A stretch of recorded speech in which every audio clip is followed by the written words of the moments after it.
Hello and welcome to NRL 360 Rugby League from every angle. Queensland have done the unthinkable. With the series on the line and just 4 days after losing his father, Cameron Munster showed incredible courage to inspire the Maroons to victory and reclaim the shield in front of 80,000 Blues fans in Sydney.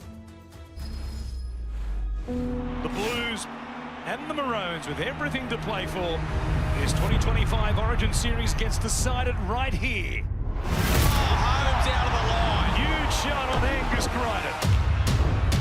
Munster looking out the back. Shibasaki did well to beat Lomax. Gave it to Coates. Queensland score. Robert Toya get dragged towards the sideline. Pops it back on the inside though. Tabuai. Vito gives it to Dearden. Laurie, do you think you should be the coach of the Blues next year? Most definitely. Grant from dummy half spins, and gets in to score. What a statement, what an ambush from this Queensland side. Players, have had a really good campaign. We just sort of didn't nail the moments. It's hard to win Origin Series back to back. We know that. Queensland losing last year was always going to bounce back. Skips to the outside. Mitchell looking inside, finds Tom. Oh, what a tackle by Tom Dearden. It goes to Cleary, looks in, plays out. Edwards, Crichton for the corner. Stephen Crichton wins the race, and the Blues at last have something. Dearden shows it. Tom Dearden. What a game he's had. He's been absolutely brilliant tonight, Tom Dearden. Man of the match performance for his state. Queensland, Origin champions once again. It was an easy decision for me. Queensland's everything to me. I was obviously born there and I love the Maroon, and to be able to captain this team and try and send out Puppy as a winner is something that I'll hold dearly to my heart for the rest of my life. I don't like ranking things, but I've never felt like this. The bloke to my left, that's as courageous and brave as I've ever seen. Boy, that's one proud dad sitting up there watching his boy tonight. Joining me, the great Gordon Tallis, Phil Rothfield and James Hooper, and Captain Courageous Cameron Munster inspires Queensland to historic victory. What a performance it was by him and his team, Gordy. Yeah, it had to be a colossal effort. Cameron Munster outstanding, but our defence, the way Queensland approached the game, I was nervous, I was unsure. The way New South Wales have dominated us in periods in the last couple of years, but from the opening whistle, the boys are up for it, and it was an amazing night if you're a Queenslander. Buzz, pretty special, wasn't it, Cameron? At major events, you expect great photography and great vision. When they came in at the end on Billy, who'd lost his dad, with Cameron, and the tears that were flowing in that embrace for quite some time, it was unbelievable emotion. And good on Cameron, very, very brave to get out there and play. Phenomenal performance, Buzz, not just from Cameron but the entire Queensland side, and I don't think we can underestimate or undersell, and James Graham spoke about it here on NRL 360 in the lead up to the game, the impact that Cameron being prepared to play for Queensland as captain of the state, given the personal situation and tragedy that he was facing, the emotional lift, the way that side, all 17 of those players were dialed in and ready to run through flames and run through whatever adversity they faced. They clearly tapped into that, and phenomenal performance by Cameron. They were all great, the whole team, and the added inspiration and motivation to do it for Cameron and his father, you could see visibly, and that was sensational. And I was talking to Cameron last night after the game, I'm like, mate, can you believe that, 2 games ago you'd lost game 1, you weren't the captain, and you guys were pretty much on the brink of losing the series. He gets named the captain. He wins 2 games, gets man of the match. His father passes away, goes home, comes back, and he's holding up the shield. Yeah. Like, it was surreal. It really was. He's got a lot to deal with, Braith, with his dad in the next couple of weeks, and, the final goodbye and funerals, all that sort of thing. But what lies ahead now, after what we've seen from him this series, not just his future at Melbourne Storm, but these expansion clubs looking for a face of a club and a champion. And even, you know, I'm thinking about the Kangaroo Tour. It's going to be a very difficult tour of England. And he's now neck and neck with Isaiah Yeo for the captaincy of Australia after what he's done this series. Where does he rate now amongst Queensland greats? Where do you have him? He's up there. He's up there. What's that, 20? Okay, they don't lie. But I'm not a stat man. It's just what he does in the jersey. For the guy to come and have the influence on the game, the way he does, the way he bounces, but more importantly, the way the guys lifted for him. So with leadership, you know, they all come in different shapes and sizes, but they all followed him. I know you're not a stats man, but these are pretty good stats. Unbelievable stats. Yeah. But he doesn't need those stats to show, for me, when I watch him play, on how important he is to our side. And last year I thought it was the blueprint. The way we played in Game 3, we had everything but Cameron Munster and Tino. And we had it this year, and we, you know, the boys put in the same effort. It is a team game. There was Tommy Dearden was outstanding. Ruben Cotter was out. Like there was so well. All 17 Queenslanders were absolutely outstanding. But Munster's just sometimes he can go on to a level that only he goes on. There's only one king in Wally Lewis, but Cameron's starting to get frighteningly close to where the king is. And you've got Alfie Langer, you've got Kevy Walters, you've got Darren Lockyer, you've got all those champion playmakers over the years. But what Cameron can do in big games, facing adversity, nobody gave Queensland a chance in this series after how dominant New South Wales were in Game 1. So for Cameron to be made captain and lead the state with his actions the way that he has, I think that puts him in. Well, they say elite Joey's company. the closest to, and Cameron Smith.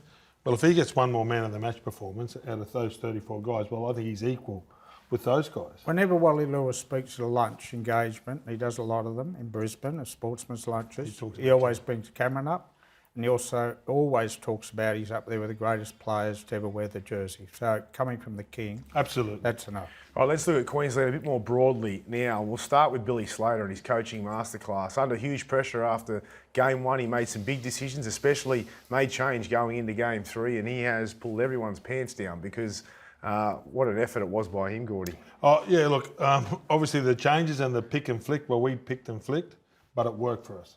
To bring Tommy Dearden in, so much pressure on a young guy that has played at this level and done a really good job, but to come in to sack your captain and for Tommy Dearden to stand up in the last 2 games. But I thought our front row, I thought Lindsay, Tino and Big Papa in the middle were absolutely outstanding. Liero, Carrigan, I thought our forward pack stood up, did their job, and our backs just, they were a bit of the icing on the cake, really. Yeah, my view with Billy is that what Mal Meninga and Wayne Bennett and the great coaches have done, I think this is up there with it. As you said, Gordy, to come back from 1 down, to get rid of 3 or 4 players, to make the toughest phone call he's ever made to Jerry Evans, to bring Dearden into the football side, got rid of Mo Fodawaker, got rid of Bo Firma, bench Carrigan, bench Jeremiah Nanai. They're just huge changes. Well, he moved Tabuai for Darwin. Everybody said, well, it should be Reece Walsh. So the change they did, Shibasaki, he's pretty much got 2 rookie centres up against your 2 most important attacking players. He's shown enormous intestinal fortitude and also a willingness to take huge risks, like the daily Jerry Evans call. That's one of the biggest calls in State of Origin. Was that the defining call of this series? I think so, absolutely. I think from that moment, from a Queensland point of view, I think from that moment on, I think Billy made 13 changes in total from the team that started in Game 1 to the team that started last night with the, obviously the wingers were switched and Shibasaki ended up in the centres. That was outstanding, the coach move. Bringing Kurt Capewell back, Dearden into halfback, Liero to start at 13. There were so many risks that Billy took, but it just shows the diligence. His biggest risk, without doubt, I'll just ask you then, was dropping the captain. Absolutely. Because a lot of people didn't want him to do it. A lot of people said it was the wrong thing to do. It was a hard decision. It was a tough decision, and he was always going to face enormous backlash and scrutiny as a result of it. And none of us knew whether it was going to be right or wrong. That was what I was going to say, Gordy. It very easy could have been a bust rather than a victory, and all of a sudden it's all sorts of negative headlines. And didn't let him down. You know, not only did he bring, well, not a rookie half, but, you know, he's brought young Dearden in. He got the Wally Lewis medal. So, but and Mike tipped him to get it. And Braith, you know, we always talk about origin moments. and they're really, really special. When Toto was heading for that left-hand side try line, he's paying $1.04 to score. No one stops him. And Dearden, it was an origin moment, came across and basically bent him in half. Not just stopped him, but put him into touch. It was outstanding football. He was everywhere, Dearden, everywhere. He was even celebrating after the game. And after a long night of celebrations, the Queenslanders were great value when they fronted the cameras this morning. How are the celebrations? Yeah, they went on early into the morning. Yeah. What time did you get home? Just then. Yeah, we just come together and I think you look back at game one, we didn't quite get it right, and then game two we played well for 40 minutes, and then it was nice tonight that we could put a solid performance on and take home the series. I don't know how much trouble I can get for saying this, but geez, I thought Ash Klein did a bit to try and, you know, even it up, sitting there going, it's rorted. The game's rorted. You're watching 4 passes. And, you know what I mean? We're all on the sideline just going, oh, no, it's a double agent. The boys had had a few sherbets there. I reckon Curry had ripped in big time. But Cotter and Dearden, they hadn't slept. And Kerr was questioning the ref after the game. Well, just on Ruben Cotter, so Reedy said that there was a chance of him playing hooker because that's where he'd played in the juniors. He's a middle at the Cowboys. And one of the better middles, he played on an edge. It's tough on an edge against Crichton and Liam Martin, and by game 3 he was one of the big reasons why. I reckon Grant's the other guy you're talking about, Hooker and Cotter. Grant was awful game 1. He really was. It was so unlike Harry Grant. His last 2 games he was sensational. Why is the best hooker in the country? I think he made over 50 tackles in the middle too last night. To be fair to Ruben, he was poor in game 1. I think he was one of the players who was on the chopping block. But again, to Billy's diligence and his aptitude and the level of detail that he goes to, shifted him to the right edge. So he obviously saw something that he went, you know what, I reckon he can do a job on that side. And as for the celebrations, well, Gordy, that just continues the tradition, doesn't it? Like you've had Jai Arrow in the cane toad hat over the years. I think Alfie doesn't mind 6 more songs and dancing around on a table. Well, that's the moment sort of because I think they do, right. Yeah, and I think that they do get together, in December or something like that. But that's the moment that you want to be. That's the reason, right? If you win and you win a decider in Sydney against a great state, I think it's time to celebrate. All right, Gordy, well, you've had your time to celebrate. Sorry. No, I'm not saying be sorry because you can celebrate for the next year.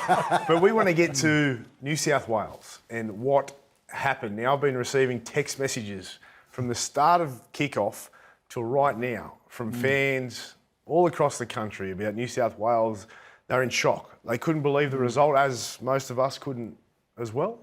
Where did they go wrong?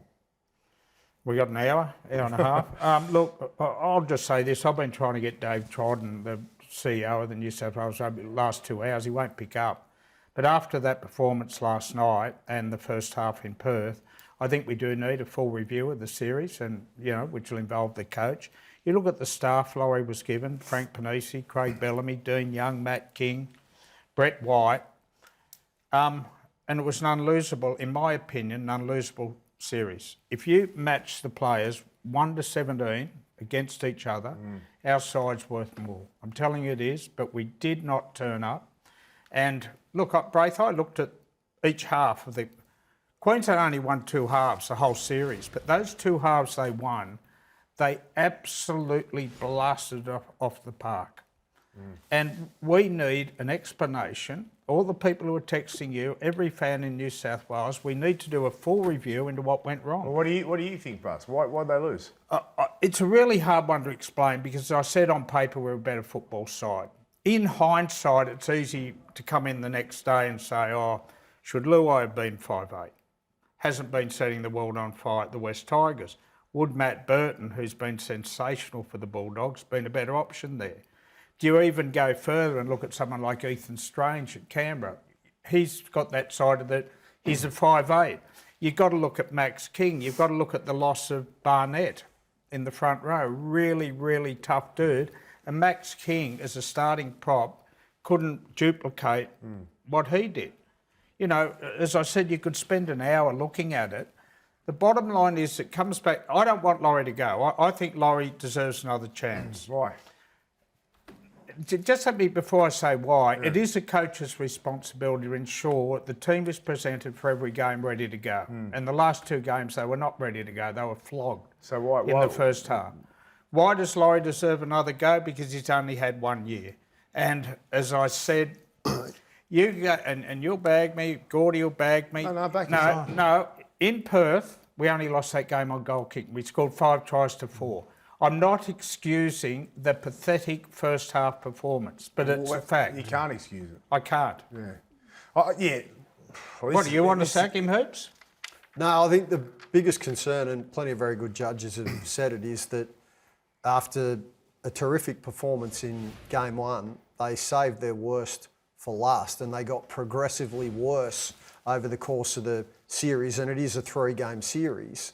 As the games went on, the Blues got worse, and they didn't take their lessons out of game 2. They missed the kick at the beginning of game 2. They weren't dialed in on the same emotional level as what the Maroons were.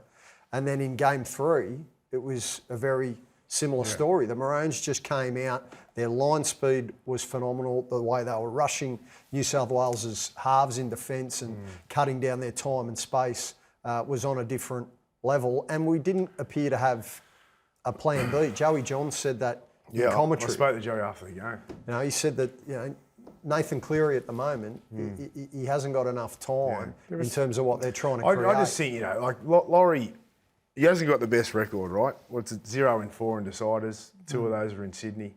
If you look at the 3 games, they were good in game 1 without being great, and we thought, they're only going to improve, so they should win the series. They got blown off the park in game 2, and we could excuse that. They just missed the jump. They come back and nearly won. And then yesterday, at home, they lose the unlosable, and they weren't even close, but this is the thing. They weren't even close. Last night, the crowd was silent because they were taken completely out of the game, and they didn't look like winning. They barely fired a shot. No. Now, we've all had one of those performances. Is that the players?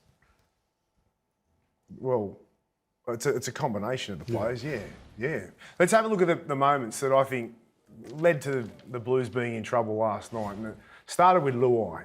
This was the first, well, it wasn't the first set, but it was early on in the game. They were actually dominating. This was the only time they really dominated, was the first sort of 10 to 15 minutes, and that was, they just made a half break down the right-hand side, went to the left, and you just got to get those moments right. This one right here was costly. They didn't see the ball or get good field position for a long while after this. This is what started the Queensland juggernaut. Now, the next one was big. Later in the game, we got to within reach. We were starting to get on top of them. And then on tackle 4, which wasn't a bad option from Crichton, but it said a lot about where we were at. We kicked the ball. It looks like we're going to get a repeat set of 6. We're building pressure. Look where Coates picks this ball up. Look at our chase. Look at the chase here. Like that was the end of the game right there. That's when it was over. And Queensland were everywhere last night. They were chasing every ball. And then the Harry Grant try. This, again, quick play of the ball from Din, which he done on a night. He threatens, he plays square, which we didn't. And then off the back of that, a quick play of the ball. But still, look at the numbers we've got there. Like, that's when I thought, you know what, we're in big trouble. That was a bit earlier on. But, there's probably a couple other moments. But the reason Queensland won is they hunted like a pack of hyenas. Their speed of the line was relentless. It was ruthless. They were in our face. And we didn't adjust. We did not adjust. This is a bit of their play. Watch this. Now, Dearden's up in Luai's face, giving them no time and space. If you look on the outside here, they've actually got numbers, but we didn't adjust. New South Wales didn't adjust until the second half. Again, here, look at, this looks quite simple, but Cleary's pretty flat. They're up in our face, pressure. Everything was rushed with our attack. Our halves at no point really gave themselves enough time and space. Again, here you'll see it Dearden and Munster was doing on the other side. And again, Cotter there. They just limited our time and space, and we just didn't adjust. And I'll show you the difference. Just have a look at Cameron Munster and Dearden in these clips. This is Munster. Look how deep they are. Now look where Dearden is, and look where Munster is. And now play the tape. He's next to you there, Munster, Buzz. And then out the back, watch. He takes off late. Just gives him that extra couple of steps to throw the pass. Yes, Lomax should have made the tackle, but because of that. And you'll see the defence of New South Wales they're really passive. They're passive on the edges because Queensland are coming at them at speed. Watch them get the ball on the run, at the advantage line. They got 2 or 3 metres to play. New South Wales had nothing. So there's a combination of more depth in attack and then not enough speed of the line. New South Wales continue the next one. And again, it just rolls on. We'll just show this last one. This was Dearden, and it was the leader. This is the last play. This is a simple last play. But look at the passive defensive line. Dearden's just going straight. He's playing direct. He's playing square. He's threatening the defensive line. It was chalk and cheese. So and this takes me back again. You know, it's a combination of the players, but it's also a combination of coaching. But that's what Jay was talking about too. I've heard plenty of champion players say over the years that you can get a good barometer of how much a team is invested and dialed into the contest by the effort areas, kick chase, by how many jumpers are in the frame when it comes to trying to cut off a desperation try at the last second.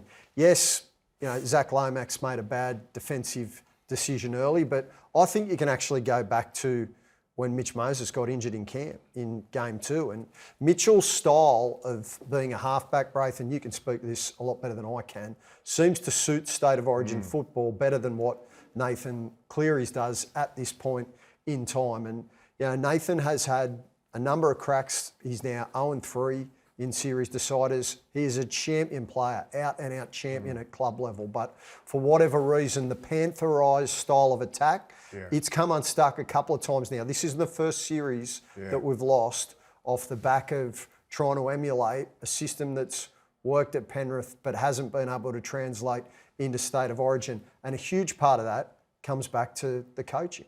Yeah, you got to play square, you got to play direct, and you got to run the footy in Origin, and then you get the quick play. Well, the balls. you know what I reckon cost Laurie the second half comeback in Perth, because what that did, it covered up the need to make changes. Billy on a winning side made a couple of significant changes. Okay, now what Laurie did, he thought, oh look, it was only, like I said, only goal kicks. We nearly got him at the end. We scored more tries. I'll stick to what we got. And I don't think that did him any favours. False sense, maybe. And Laurie was so strong on playing loyalty card, copying Queensland, what Queensland used to talk about all the time. It didn't work. There were a couple of players in that side I would remove next year. Yeah, but after game 2, who would you have changed? It's different now after game 3. After game 2, there were plenty to change because we were so bad in that first half. Yeah. Well, let's get back to Cleary, because a lot of, you know, I'm actually feeling for him today, because as much as it wasn't one of his better performances at all, he tried his heart out, and I know he'd be hurting, and I've been in that position before. It's awful. A lot of people have been highly critical of him today and questioning his performance and even his future in Origin. What do you guys think? Is he a walk-up start next year? Yeah, I think he is. Yeah. I think the bloke's just an out-and-out champion. He was, when we talk about how bad New South Wales were, that first half was as good, and I know Queensland have had better players, Meninga, Miles, you know, Shearer, all these guys, but no one has perfected 40 minutes of football and held in the intensity of Origin, not made one mistake like that Queensland side did. Yeah. So that gives them momentum. That makes it very hard for New South Wales. There's nothing doing in broken play. Look, Cleary was really disappointed, and he spoke about that, but no way would I be sacking a man of his class. He's won 3 series. He's played 17 Origin games at halfback.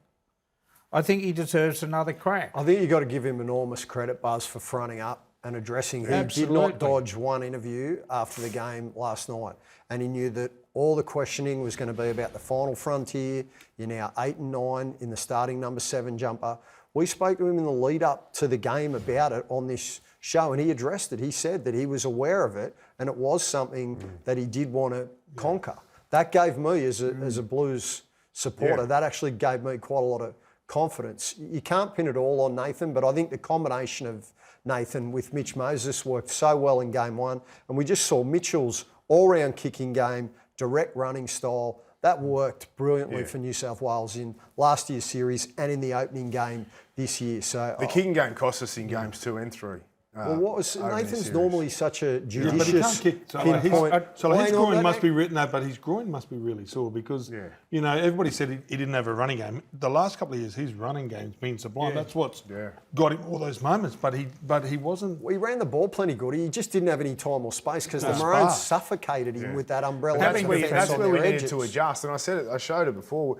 we didn't adjust until the second half. And even then, because they were so far ahead and they were so up for it, we were closer, but we were a lot better, but it was too late, you know? And the same thing happened in game 2. We adjusted in the second half. You can't be adjusting in second halves at Origin. Like Not when you've had 20 points put on you in the first 40. You just can't. I think he deserves to be there next year. Not so sure about his position in the Australian side. I don't think anyone's saying sack him. No. It's just, it is becoming a little bit of an issue for us, or not, in the halves. No, I think it's warranted, and I think it's totally warranted, the fact that it's being discussed and that he accepts it as a criticism. Nathan's spoken personally about that last night. He said, I know what's coming and I understand. Yeah. I'll So wear it. you don't think the halves are an issue? You think it's fine? As I said at the start, I'm not sure about Luai, and I hope Moses is back next year, but I think... So is Luai gone then? I would think so. You know, that 7-tackle kick he gave him, it was a terrible kick. I don't even know why they went to the left side then and let him kick instead of Cleary. If they're picking an Australian team now, who's your half? Well, Tom Dearden's the half and the 5'8's Cameron Munster. It has to be. Yeah, have to be after the way they played in this series. Providing they hold form and when the Kangaroos go away, and as I said before, Munster and Isaiah Yeo will be an interesting call for the captaincy. Tom Dearden has to be... You can't win a Wally Lewis medal, do everything he did, not be made Australian halfback. There was no point having an interstate series if you're just going to kick that form out. And the Cowboys are struggling. He mightn't play finals, but he'd be my half on what I've seen.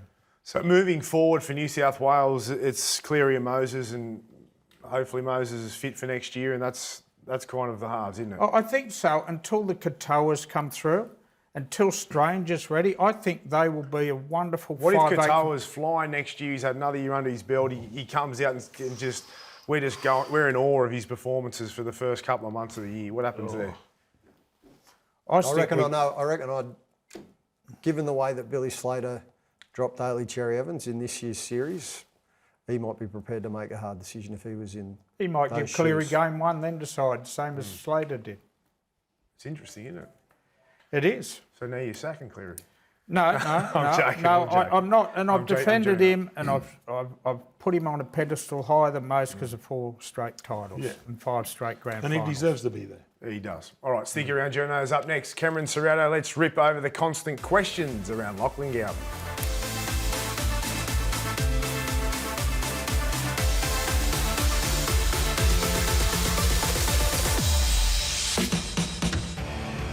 Welcome back. Cameron Serrato has hit out at the media in defence of Bulldog star Lachlan Galvin. Take a look.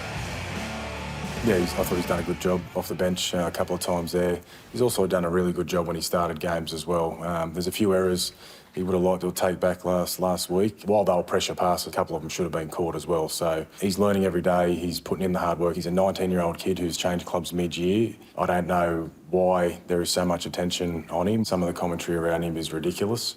You know, not watching all that stuff, but it's important we're educating them to stay away from it as well. Trying to get our boys off the phones and not watching reality TV shows or anything like that.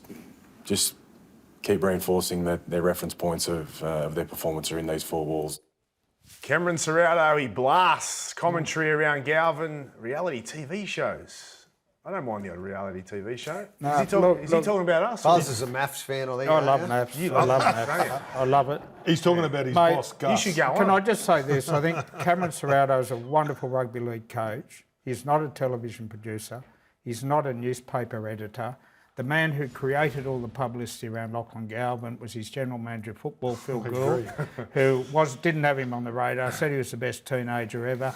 He's a massive point of interest, and I think the coverage has been quite fair on him. The coverage has been totally fair and balanced. The Dogs are in damage control and in denial if they're trying to hose the fact that one of the most highly touted and publicised teenagers in the game walks out on the West Tigers the way that he does, with his agent completely dropping a bomb on the way out the door. $6 million deal he turned down. Goes legal against the Tigers, ends up getting a mid-year release to join the club that's on top of the comp, forces 2 players out. Sexton's gone, he's going over to Catalans, and Reid Marnie has to go to the Cowboys next year. Is he one of your men, Cameron? I'm the biggest fan of Cameron Serrato. Biggest fan. We all are. I can't believe that he is shocked with the attention over this? Like, you just said it. You just named it all. Like, how are you a head coach who has signed a kid mid-season, walked down in his club, sued his ex-club, his manager's done like, and you're coming first. You've moved players. What is going on? How are you shocked, mate? Like, again, love him. I talk him up every week on this show, and I want him to have I have the utmost respect for him. I want him to have success every week. But I can't sit here and just go, yeah, mate, all right, you're shocked. How? Well, they've lost Mate, that's a shot at you calling this show a reality TV. Reality TV show. Mate, you're the star. You're like John from Maths. You know, the bloke who pulls all the couples up. Who are you? Hey? Who are you on that show? I don't know, Gordy. I have never watched it. Haven't you? No. I've got better things to do. I'm trying to get Braith to appear on it. Is he a little bit frazzled, or can he? I don't think he's frazzled, but I think what's happening Can is he keep it all together here, going into the finals? That's all I care about. Like, whether he wants to admit it or not, there's a distraction there, and even the reaction to me from him suggests that he's feeling that. They made the distraction. Exactly. This is it, and this is his challenge, Gordy, is because off the back of 2 losses. And they've only won 1 game since Galvin arrived. They're on top of the competition. They need to stay in that top 4. Off the back of the 2 losses, he's got to protect his player. He's got to try and keep the playing group together. But there's clearly rumblings. Reid Marnie will go to Townsville on Saturday. He's got to play the club that he's going to join next year. So he's an example of a player who he was signed for next season. And look, they're at pains to say that it was always part of their plan, that Reid may well move a year early. But clearly, it's all part of making way for Lockie to be able to fit into this champion side. And they got a tough run in. They haven't had a buy. They've used all their buys. Canberra got 2 left. You know, it's not going to be easy, that run home. And they'll make the 4, but this Galvin noise will not go away. Have we heard any mail as to whether they're going to make the call and put him at 7? No, I haven't. Look, and I'm not really close to anyone there, but I had heard, Bray. I had heard. What do you reckon? Well, mate, the way you're carrying on, you I'll won't be be with that you. close I'm to going to it. be sitting next to you next week. You'll be back at Eastern Suburbs in the Arlene Stadium. It's heading that way, isn't it? Leading into the loss to the Broncos, where obviously they shot out to an 18-0 lead and then got run down the last 20 minutes, I think the plan was always that Lachlan Galvin was going to go into 7 for this particular game after Origin, and then they have stability in key positions leading into the final. So I do find it interesting, not only Ciro's comments today, but the fact that Lockie has been pushed back to the number 17 role this weekend. Maybe they have some of their own internal doubts about whether it's had the right effect on the results at this point in time. There you go. Interesting. Watch this space again at the Bulldogs with Lachlan Galvin. Now, Hasler set to end tenure at the Titans. Was he pushed or did he make the call, Gordon? Well, I don't know. I haven't spoken to anybody and I haven't spoken to Des, but it's surprising, isn't it? Like, I thought when Desi would have went there, we'd be a much better footy side. But I just read then online, I think the Courier Mail that they broke, that he had a clause in his contract. So, Buzz, did you think Desi was going to be better there? Yeah, I did, but he had tumultuous exits at Manly and at the Canterbury Bulldogs. Yep. Both of them finished up on the steps of the court before they were settled. I don't think he wants to end his career like that. I think he'll gracefully stand down at the end of the season. It has been a disaster there this year. I thought they had a top 8 roster, to be honest with you. So did I. And, why hasn't it worked? As soon as the story emerged a couple of months ago that there was a clause that if he didn't make the top 8, then the Titans didn't have to retain his services for next year. You knew then that straight away there was some rumblings. They managed to somehow find a victory against Newcastle that particular weekend, but then since then it's been slim pickings. Look, they've got 4 or 5 fullbacks that they've then had to manufacture into halves. That's one of the problems. The other ones, David Fafita's ongoing injury issue. He's on big money. He's back this week. We've got 4 halfbacks that the clubs let go that are playing, and 2 of them are in the top 2 sides of the competition. But there you go. We got Fogarty. Hughes was there a long time ago. Sexton and now Tanner Boyd's going to come in for Metcalf over at the Warriors. Did you come up with that title? It's a good one. Remember the Titans. Very creative, Gordy. No, I didn't come up with that. But, you know, I think that we are struggling in the halves. Kieran Foran as amazing Okay, player that I'll he's ask you a been. question then, Gordy. Yep. Because I did see a full team of Titans, either juniors or ex-players today, that was pretty lucrative and pretty quality team. Why Well, can't that's one they... thing that they've got to do. We have to own the Gold Coast. We have to want to make all those young kids that are living there. So you've got Reece Walsh, Payne Haas, Xavier Coates. So there's three that I know. David Fafita was there. He went to the Broncos. All these young kids, I think the best 15-year-old kid at one of the schools has just signed with the Broncos. We've got to make sure that we build an organisation that they want to stay and be proud of. And, you know, and... The recruitment guys... And it's hard to do. Parramatta haven't won a competition in how long? 86. Yeah, 86. Yeah, it took the Cowboys long. Like it doesn't just happen, Braith, you know. But like then I know that we do struggle to keep our young kids. So there's a lot of work to be done there, but hopefully we can turn it around soon. All right, journos, your key player matchups for round 18, thanks to Aussie Broadband, are... I'm going tomorrow night. Cronulla, 1 win out of their last 5 games. Nico Hines up against the in-form player of the competition at the moment, Izzy Katoa. Mate, I'm going to Townsville Saturday afternoon. Wally Lewis medalist Tom Dearden v Toby Sexton. Ooh. Cowboys playing for their finals. Hang on. Here he comes. Billy Moore's here. We've got to go because we've got to get to Billy Moore after the break. Actually, Billy, get in here. Billy. Have a look at him, mate. Up next is the Legends Agenda with Billy Moore and Steve Roach.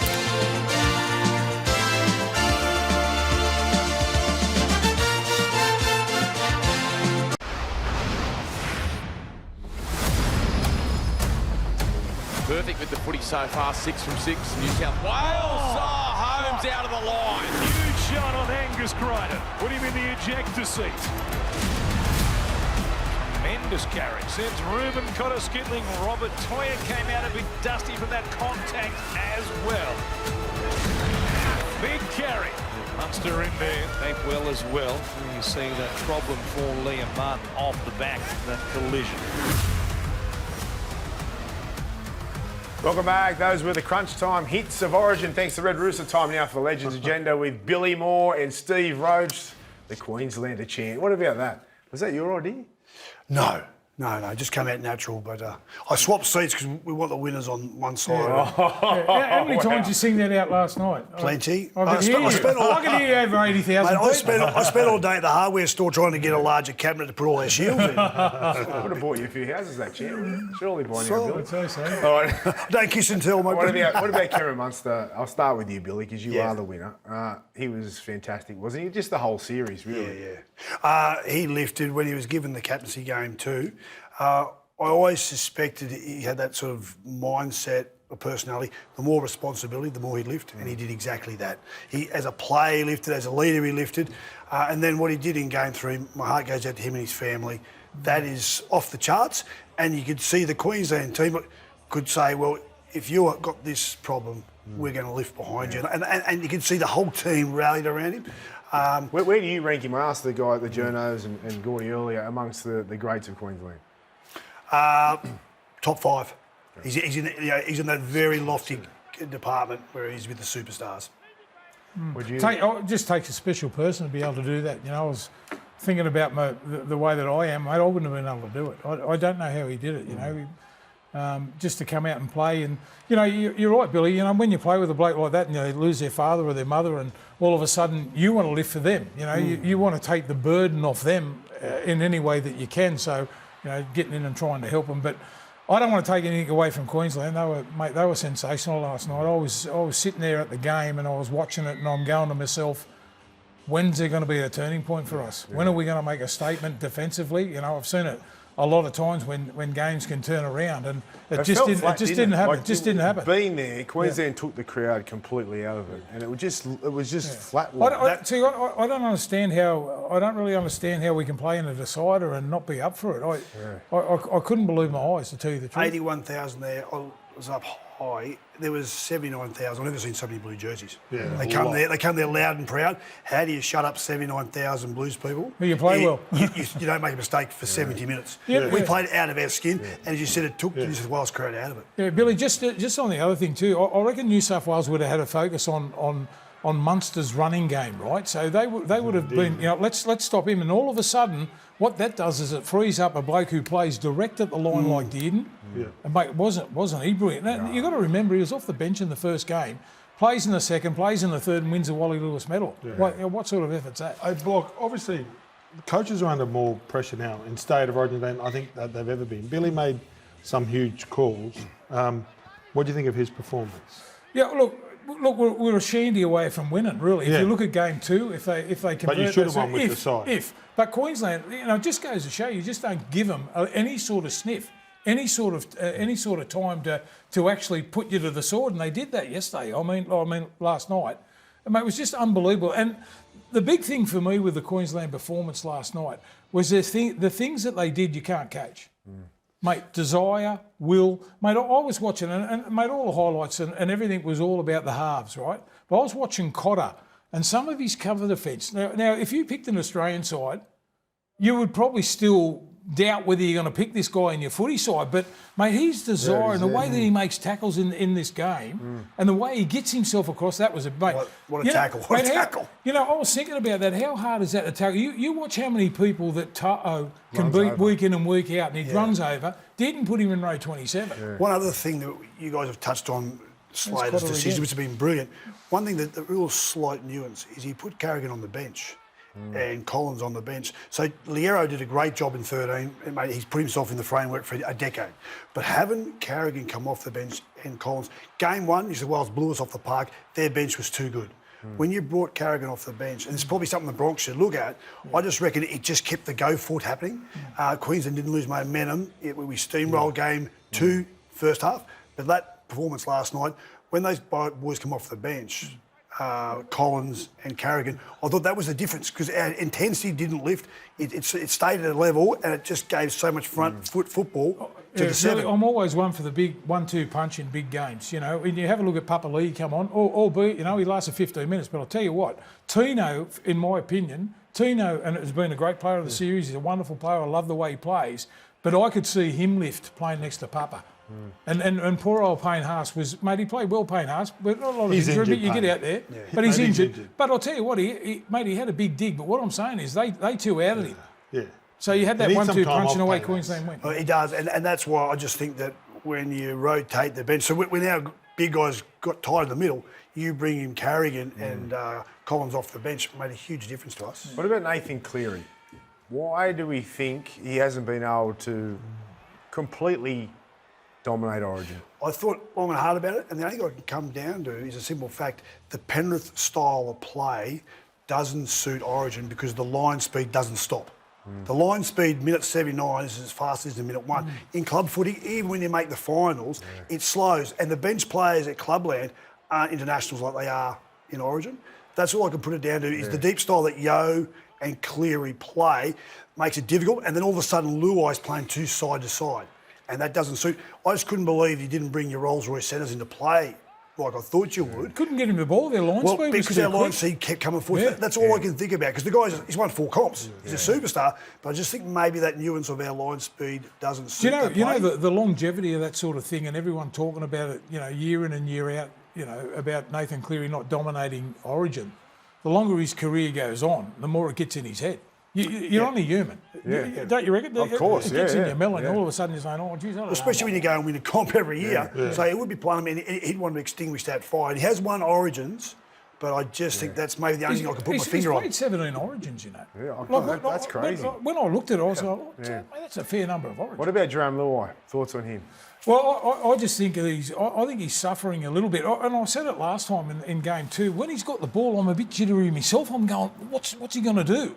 Do you know what I mean? So, I think, where the Tigers are sitting on the competition and he's playing halfback there trying to do everything, I don't think you can take that same sort of style into Origin. And I think when I'm watching, he's playing the same sort of style that he is for the Tigers. You said his name, Cotter, that inside slide, that 1% of that's Origin. They kept closing the gate on Luai, so there was no holes. No. And that kept pushing him to the side. That's what I thought. Mate, what about Laurie? You guys can't sack him, can you? No, they won't. They won't sack him, mate. As I said earlier, mate, the shandy way. But when are the players have got to take responsibility for this, mate? Honestly, at the end of the day, I've said it before, you know, mate, sitting in a shed and listening to coaches, you know, waffle on, I don't hear them, mate, unless they tell me personally what they want.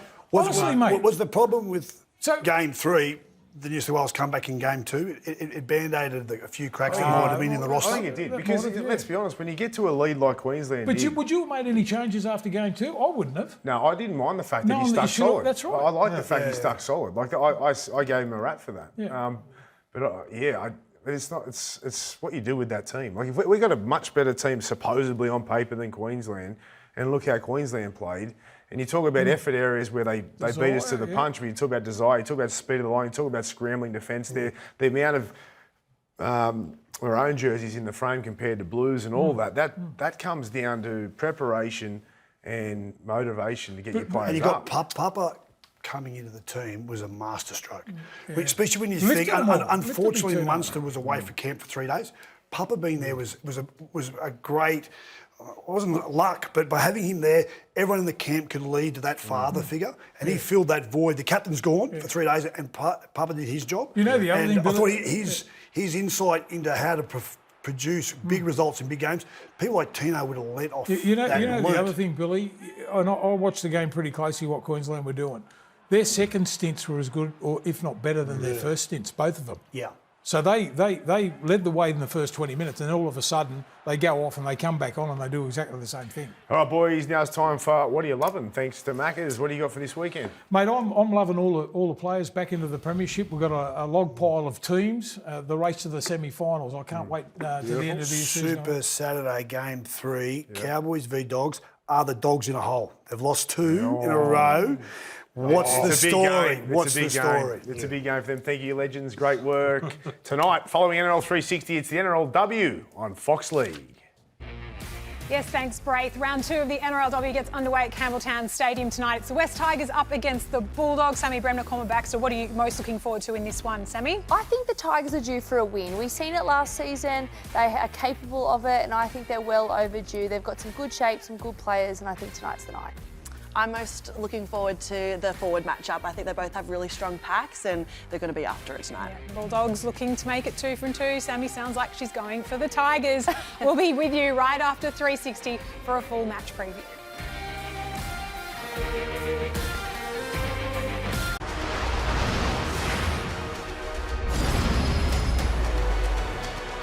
Grant comes to Dearden now.